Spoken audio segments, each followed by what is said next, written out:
Yo, so Jinhsi will be releasing as a playable character in only a couple of days when patch 1.1 drops in Wuthering Waves. This is a very exciting time for the game. This is a very cool character with an amazing aesthetic, so let's go ahead and do a pre-release guide to go over how we can build our Jinhsi to make a very powerful day one character. Alright, so let's go ahead and take a look at some of the echo options we have in the game right now for Jinhsi. Now, so unfortunately for us, she's going to be the first dedicated damage dealer for Selector in the entire game. The reason why this is unfortunate is because farming out her best in slot set, which is this Celestial Light set, is not necessarily the best use of your time or your resources for your account.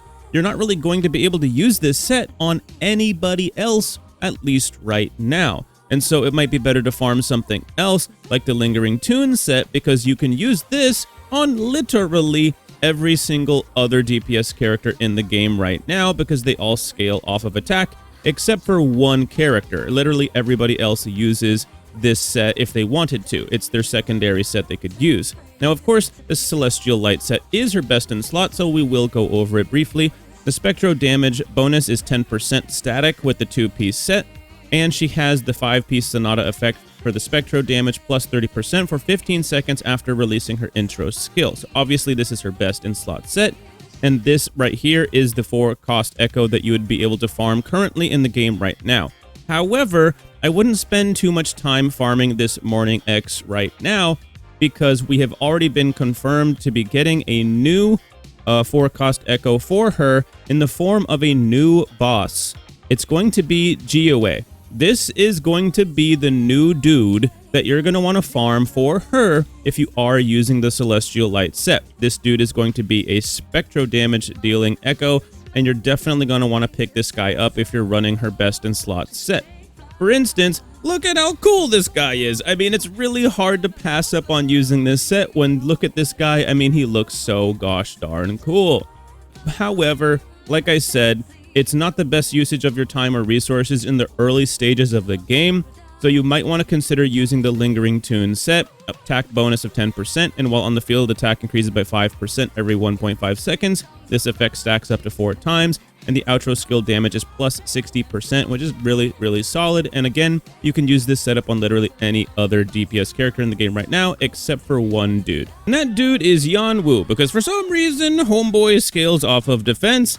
I don't know, I guess he's just cool like that or something. I mean, look, he's got a hat and everything.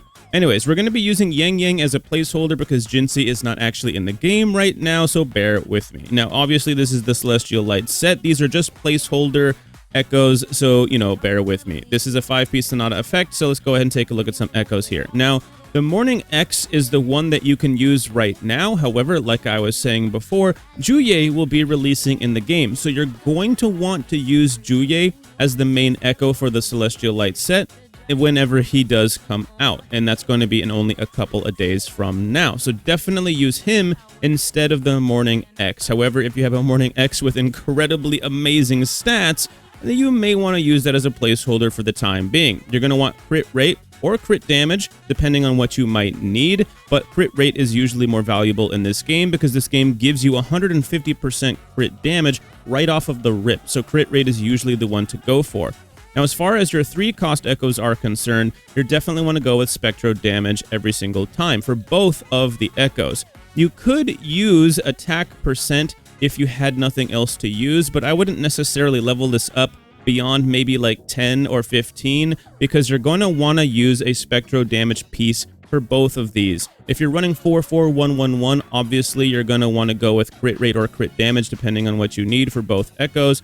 But if you're running 4-3-3-1-1, you're going to want both of these to be Spectro damage. And for, of course, the 1-cost echoes, you're going to want to run attack percent every single time, no matter whether you're running 4-4-1-1-1 or 4-3-3-1-1 setups. Obviously, there's a lot of back and forth of whether 4-4-1-1-1 is viable in the early stages or not, and it is totally viable, and it's easier to build in the early stages of this game. Now, everyone should be trying to go with the 4-3-3-1-1 setup eventually, once you get better stat rolls on your gear and whatnot, but 4-4-1-1-1 is definitely viable. And something interesting that's going to be happening with Spectro is once Jinzhou releases, Jinzhou will actually cause Spectro to be one of the only 4 systems in the entire game that could run the 44111. You have Void Thunder that could run 44111. You'll end up having Celestial Light once Juya comes out to run 44111. You can also do this with Moonlit Clouds, and you can also do this with, where is it? You can also do this with Havoc as well.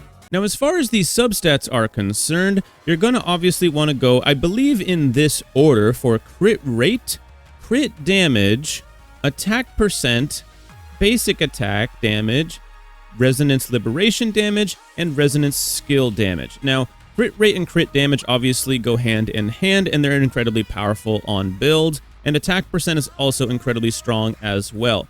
And I believe that the basic attack is really important for Jinhsi because within her kit, she's going to be using her basic attack a whole lot in order to build up stacks for her forte. A lot of her kit revolves around her forte, building up those stacks, then using the forte in order to be able to sort of like rinse and repeat this cycle and build up power for your resonance skill.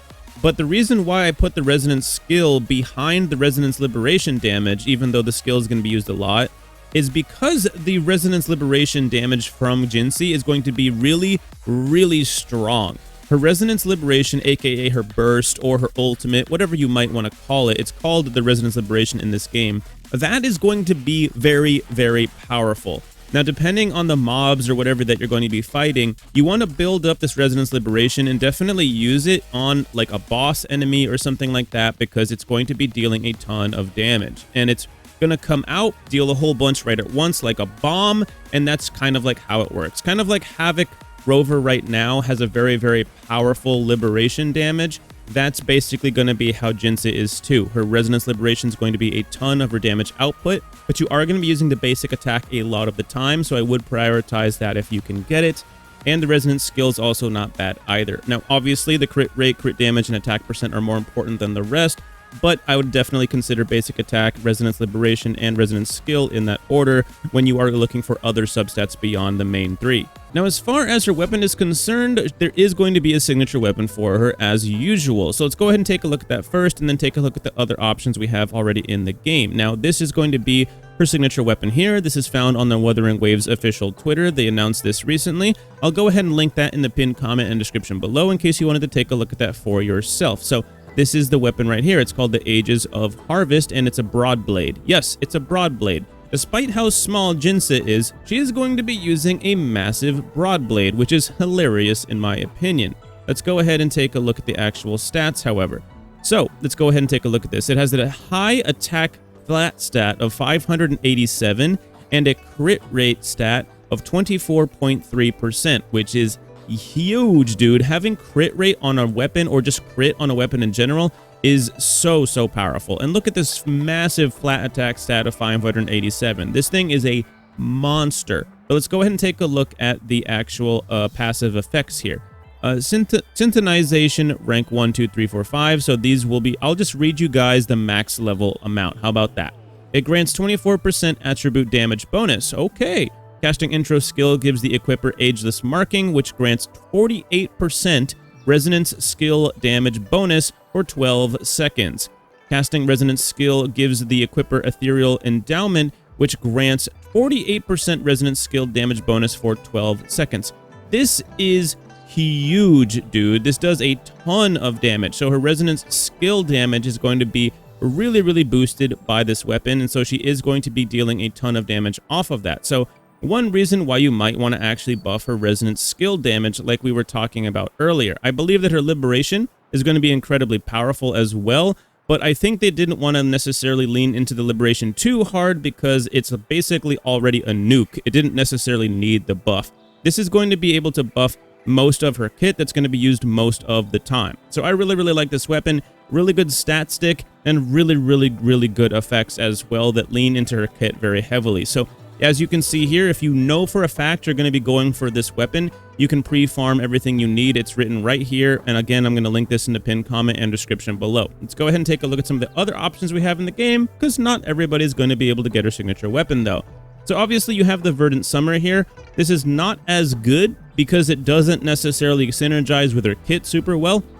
It increases the attribute damage bonus by 12%, and every time intro skill or resonance liberation is cast, It increases the heavy attack damage bonus by 24%, stacking up to 2 times. This effect lasts for 14 seconds. So this effect, unfortunately, is not as good on her as it is on someone like Jian, for example, who has really good heavy attack damage coming out of his liberation. So this is more of a stat stick than it is like a really good passive effect for Jinhsi. So let's go ahead and take a look at some other ones as well in the game.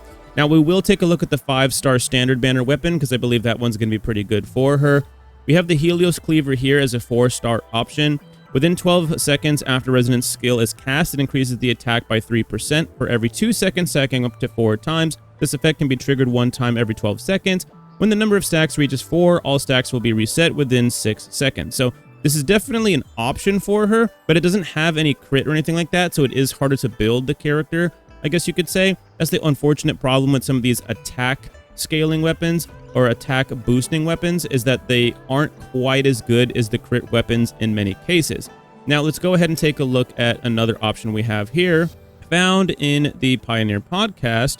It's called the Autumn Trace. This is unfortunately a battle pass weapon.